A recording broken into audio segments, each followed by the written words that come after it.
छत्तीसगढ़ के बालोद में बनाई जा रही नहर में खूब जमकर भ्रष्टाचार हो रहा है। 3 करोड़ रुपए से ज्यादा की लागत से नहर बन रही है, जो हाथ लगने से ही उखड़ रही है। इतना ही नहीं, इसके लिए चोरी की मुरम का इस्तेमाल भी धड़ल्ले से हो रहा है। देखिए हमारी ये ग्राउंड रिपोर्ट।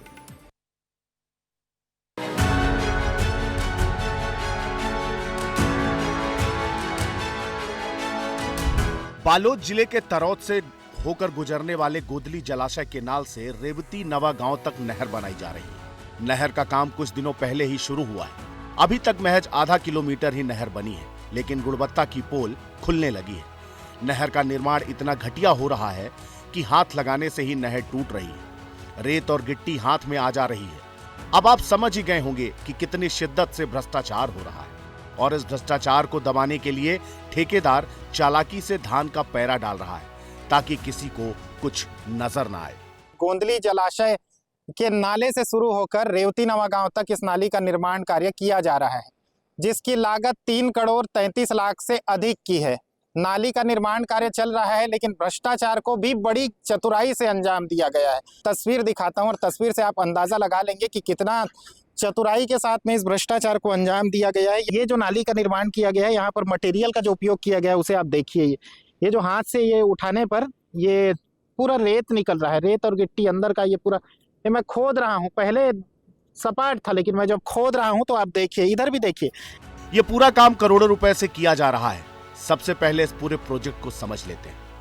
3 करोड़ 33 लाख रुपए की लागत, तरौद से रेवती नवागांव तक बन रही नहर, 7.3 किलोमीटर लंबी बनाई जा रही नहर, मिसर्स राम शिरोमणि तिवारी का ठेका। लोगों का कहना है कि देखकर लगता है कि यह नहर कुछ दिन ही चल पाएगी, क्योंकि सीमेंट इसमें इस्तेमाल कम किया गया है, रेत की भी मात्रा ज्यादा नहीं है और सामान भी घटिया क्वालिटी का इस्तेमाल किया गया है। नाली के निर्माण कार्य कम से कम 15 दिन हो गए चालू, है ना। कैसे है गुणवत्ता? वो थोड़ा से गुणवत्ता में तो लगा थे कि मटेरियल कम लगा थे, माने सीमेंट की मात्रा कम लगा थे। पानी ढंग के नहीं बने थे, मसाला पूरा कम हो थे, रेतीला ज्यादा डाला थे, मसाला कम डाला थे। अच्छा, गिट्टी कम है। अच्छा, तो के दिन चली अगर इसमें वो इसने ऊपरी सावा बना थे, दिखावा ढंग से नहीं बना पाए थे। 15-20 दिन हो गए, फिर ढंग से काम नहीं चला थे। बिगड़ रेती माल ज्यादा आते, इसे नहीं आते भाई। हाँ, और इसने देखा था ऐसे है। तो इसने अगर निर्माण के दिन तक टिकी अगर इसमें बने, अब पता नहीं भाई। अब सामने वाला मन इंजीनियर फिर इंजीनियर ये मन नहीं काम कर सके तो हमन का कर डालबो। इतना ही नहीं, निर्माण में चोरी की मुरुम का इस्तेमाल भी हो रहा है। ठेकेदार कुछ ही दूरी पर वन विभाग की जमीन से मुरुम की खुदाई कर रहा है। मशीनों से मुरुम निकाली जा रही है और नहर निर्माण में लगाई जा रही है, और इसकी खबर ना तो वन विभाग को है और ना ही खनिज विभाग को। यानी मुरुम चोरी कर सरकार को भी चूना लगाया जा रहा है। सबसे पहले तो मैं रानी तरई के वन विभाग की उस जमीन को मैं आपको दिखाता हूं, जिसका उपयोग मुरुम की चोरी करके नहर निर्माण में किया जा रहा है। आप एक बार नज़ारा देख लीजिए। यहाँ पर जेसीबी खड़ी है और इनके मैनेजर का कहना है कि खनिज विभाग से अनुमति इसके लिए ली गई है, लेकिन अनुमति किसी तरह से नहीं ली गई है। इधर ठेकेदार मनमानी कर रहा है, उधर जल संसाधन विभाग के जिम्मेदार मौन है। ना तो निरीक्षण करने आ रहे हैं और ना ही कैमरे पर कुछ बोलने को तैयार है।